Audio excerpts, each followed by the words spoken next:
What do you do when you're not allowed to make decisions? You maliciously comply. We'll get into that in a bit, but first, don't make your tenants do your job for you. It can and will backfire on you. Hello, I love the idea of malicious compliance, but up until recently I never thought I'd have a good story to tell. After the last few weeks my friends and I have had, y'all might want to buckle up and grab a snack before reading through this. Names have been changed. Some important backstory. I, 27-year-old female, live in an apartment complex that has recently, as of June 2023, been bought by a new management company. My best friends, Cole, 30-year-old male, and Phoebe, 29-year-old female, also live in the complex on the other side. Over the course of the new management's reign, they disabled the resident and rent payment portals we were all using and swapped us over to new portals. I don't know what exactly happened, but it took over a month to get the new portals working, which was a nightmare, but I digress. On August 2nd, I went to pay my rent through the new payment portal. As I always do, I checked the breakdown of what my utilities were. Usually this is water, trash, sewer, cam fees, and the tech package the complex includes, since we're charged based on usage. I've been in the apartment I'm in now since September of 2022, and prior to this I lived in the complex in 2 other units for a combined time of around 3 years. Needless to say, I'm very familiar with what my utilities should look like in this complex, specifically the water bill. Much to my surprise and confusion, my water bill was $91. Usually it's around $30 to $40. I understand increases happen, but usually I see them towards the beginning of the year, and it's never this much of an increase. Immediately I emailed the front office to kindly ask what the freak was going on. The front office's assistant manager told me that it was the water district that made the increase, and that the complex had nothing to do with it, and that they weren't able to do anything about it. It was a very don't shoot the messenger type response. This didn't sit right with me, so I called my friends who live on the other side of the complex to see if they had seen a similar increase. After they checked their bill breakdown, they let me know that their water bill was double what it usually was at $120. They also reached out to the office and were told the same thing. Cole pressed further, asking if the front office was going to further investigate this, since it seemed odd for a building increase to be happening in the middle of the year, let alone this much of an increase, and the front office told him he could research it, but that it wasn't their job, even though it literally is. Cue malicious compliance. Cole is a very thorough person. He's a data analyst. Asking and answering all the questions is what he does, and let me tell you, he's very good at it. Cole reached out to the water district and the water authority in our region multiple times via phone, email, and live chat, and every single time he was given the same answer. We would never raise water rates in the middle of the year, and it would never be by that much. Your complex is lying to you. Something isn't right. They need to investigate this further. He took all this information and compiled an email to send to the front office management, going as far as to cite the meeting minutes from the water authority in regards to their plan when it comes to water price increases over the course of the next few years. Cole also included some other concerns we've all had in regards to the complex, such as gym and pool access, as well as the constantly broken access gates. During my correspondence with the water district, I was informed by an employee by the name of Lisa that our rates increased in January this year. We do not raise them in the middle of the year. Given all this information above, I hope it becomes clear my concern as to the recent increase in our water rates. Cole created graphs and data sheets to completely back up his findings. This data was prepared using the ledger provided to me by the front office and can be replicated by your team for validation. Ultimately, my concern at this point is I'm hearing conflicting information from the complex as opposed to the water district and its certified documents, which I've attached for the office's convenience. On 2 occasions, I've almost been struck by vehicles entering the exit gate. I believe the reason behind this is that there are no deterrents set up to stop people entering through the exit gate. Inspection of the area shows that spikes were originally installed, but those spikes do not appear to be in place at this moment. This contradicts signage within the property that says that there is. My spouse, attached, had come to the front office about access to the gym amenity. I am unaware of whom Phoebe had spoken to, but they had stated that they would need to set up the appropriate account to get us access via a form of wireless locking mechanism. They had also mentioned that we should see this email in 1 to 2 days. It has roughly been 3 weeks. He sent off this email, BCC'd me on it, and we waited. And we waited. Eventually, Cole went back into the front office for some kind of update, and one of the front office workers informed him that he might be able to call our utilities company, UB West, for further clarification of what was going on. So he did that, and UB West confirmed that as of mid-July, they no longer have a contract with our complex. The plot thickens. Cole reached back out to the front office and was told that our new utilities contract is with a company called Conservice. So we called them. Conservice told us that they only started their contract with our complex on August 1st, 2023, and they had no backdated information about any of our billing. So we called UB West back to see if we could get our hands on backdated information. This is where things start to feel really, really fishy. UB West escalated our contact up to the financial manager of the contract our complex had with them, and she had some very interesting information.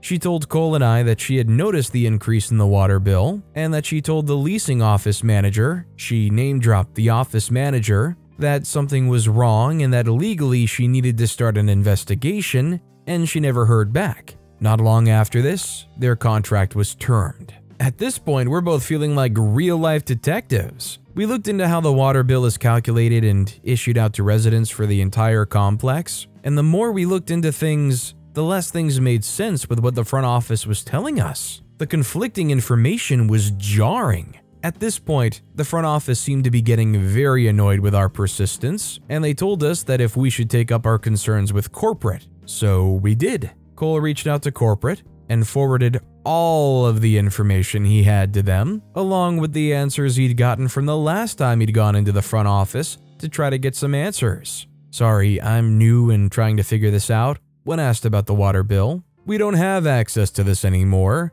When asked about my financial reconciliation concerns, showing that I've overpaid the property more than $2,000, we have a button that calls the police and our attorney on speed dial. When I asked about a reason as to why an update wasn't yet available, have you considered that your car being stolen was a test from God? When my car was stolen from within the property, we are working on security improvements, but corporate. Whenever I ask about the gate, people hopping the gate when a tenant was shot and killed on premise, corporate reached back out to him within 24 hours and said they would be investigating this, and the district manager called Cole personally after she was able to look into everything, and I mean everything. The district manager started the conversation with a genuine apology, and she stated that the entirety of the leasing office staff had been terminated immediately. She apologized profusely about the manager having the audacity to suggest that Phoebe's car being stolen was a test from God and that was simply unacceptable.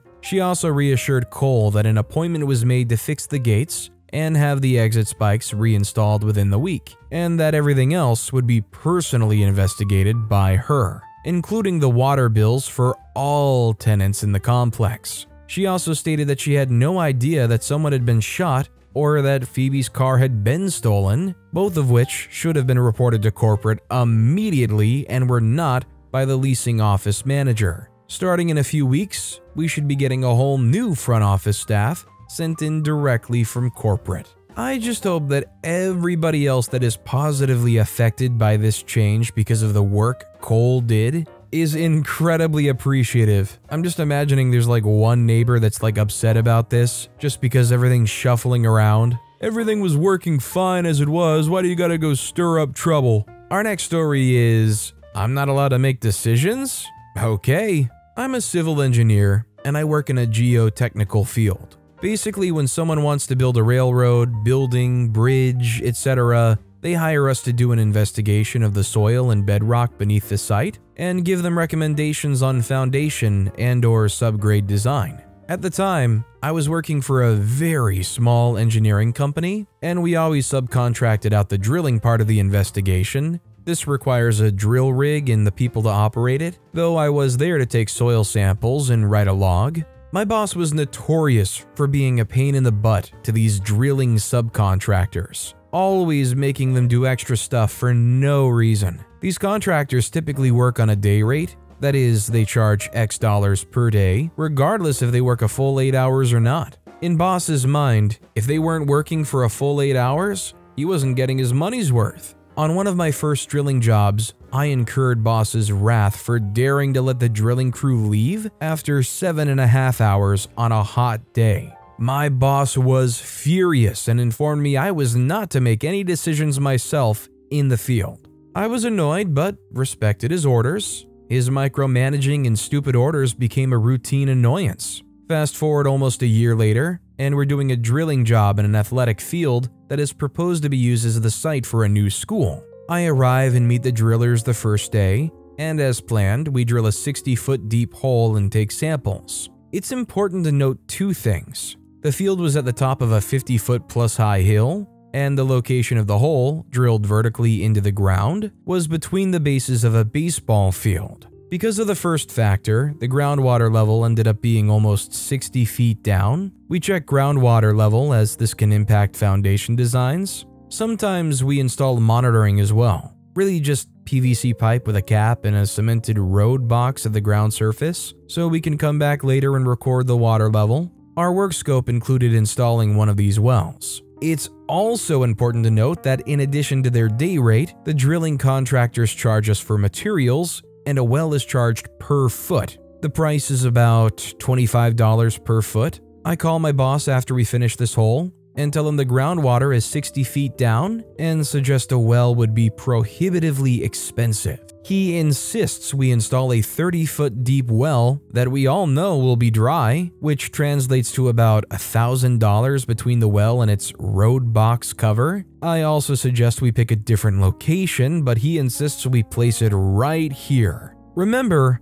right here is between second and third base, and a completed well includes a road box sticking out of the ground. I realize this is dumb and may cause problems down the line, but I'm not allowed to make decisions, right? I can't overrule him, so we do what we're told. About 3 weeks later, we get an angry email from our client asking why there's an object between two of the bases in the baseball field. Boss couldn't get mad at me because he had told me to place it exactly there after all, so we now have to remove this road box, which is essentially a around 6-inch steel tube with a cap cemented into the ground. We don't have the tools for this, so my boss tries to strong-arm the drilling contractor into removing it for free. They of course refuse and say, "We just did what you told us to." Ultimately, my boss, who's also owner of the company I work for, has to pay them half of a day rate, about $1,000, for essentially 10 minutes of work to chisel out and remove the road box and fill in the top of the hole, plus 2 hours of pay and mileage for me to return to the site, shoot the crap with the contractors for a bit, take a photo of the completed job, and leave. He had to eat all of this instead of billing it to our client. I wish I could say he learned something from the ordeal, but I certainly felt justified, and he was less overbearing after this happened. I now work for a much larger company that runs their own drill rigs, and we no longer have stupid stuff like this happen. Listen, I understand that sometimes in the heat of the moment, if you have somebody that's under you that maybe doesn't have as much experience, if they speak up and say something that is nonsensical or irrelevant, I get that that's frustrating. But wouldn't you rather hear those concerns than shut them up altogether, even if it does end up being irrelevant? Our next story is the one with the manager who needed to know. About 10 years ago, I was on medication that required me to drink lots of water to stay hydrated, thus frequent bathroom breaks. At the time when I had to go, I'd just make the trip and not make a fuss about it. My department manager was very controlling and said he needed to know what was going on all the time. After a couple of weeks, he informed me that he was writing me up for not informing anyone about my bathroom breaks. So, cue malicious compliance. Before I ever knew what it was, I made sure I walked him directly over the next couple days every time I had to go. And everyone in the store with their walkie-talkie on heard me. "Hey manager, you needed to know when I'm going to the bathroom. I'm gonna go potty now, thanks for asking about it." Hey manager, I'm taking a pee right now. Should it hurt when I pee? Hey manager, I need to do number 1 and number 2. Hope it all comes out okay. A few minutes later, flush. Looks good. I'm back on the floor. He calls for me as I'm urinating. Hey manager, you were looking for me? I'm in the bathroom. Be with you in a sec. I gotta use both hands now. Store managers and HR stepped in at that point and said I didn't need to go the TMI route. I responded wide-eyed and as innocently as I could. I don't want to get in trouble. Manager told me he absolutely needs to know about my bathroom breaks. I was merely doing what I was directed. They said they'd take care of it, and I was specifically asked to never call out bathroom breaks again. My coworkers were laughing about this for weeks. I love that you can probably tell the HR guy who was dealing with this case has to hear what OP's saying, and although they probably can detect it's total BS, they just have to be like, okay, we'll deal with it, please, stop.